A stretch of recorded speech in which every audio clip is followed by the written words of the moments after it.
किसी गांव में समीर नामी लकड़हारा अपनी बीवी और बेटी के साथ रहा करता था।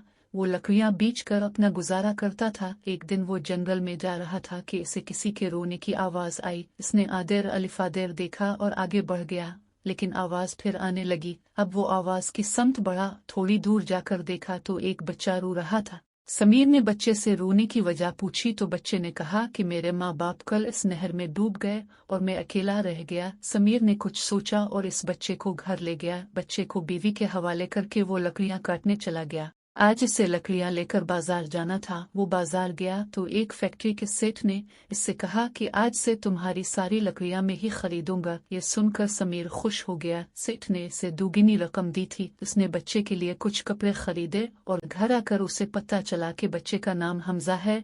दूसरे दिन वो फिर बाजार गया। आज सेठ ने इससे कहा कि मुझे अपने काम के लिए एक ईमानदार आदमी की जरूरत है और तुम इस काम के लिए बेहतरीन रहोगे। क्या तुम ये काम करोगे? समीर ने खुश होकर हाँ कर दी और दूसरे दिन से काम पर जाने लगा। इसकी आमदनी बढ़ गई। साल हा साल बीत गए। हमजा और समीर की बेटी अब एक हो गए। सेठ अब बूढ़ा हो चुका था। उसने अपनी फैक्ट्री समीर के नाम कर दी और खुद मुल्क से बाहर अपने बेटे के पास चला गया। कुछ अरसे में समीर ने शहर में अपना बंगला बना लिया था। अब वो लोग इस बंगले में रहने लगे। समीर ने हमजा की शादी अपनी बेटी से कर दी। अब वो लोग हंसी खुशी रहने लगे। नेकी कभी रायगा नहीं जाती।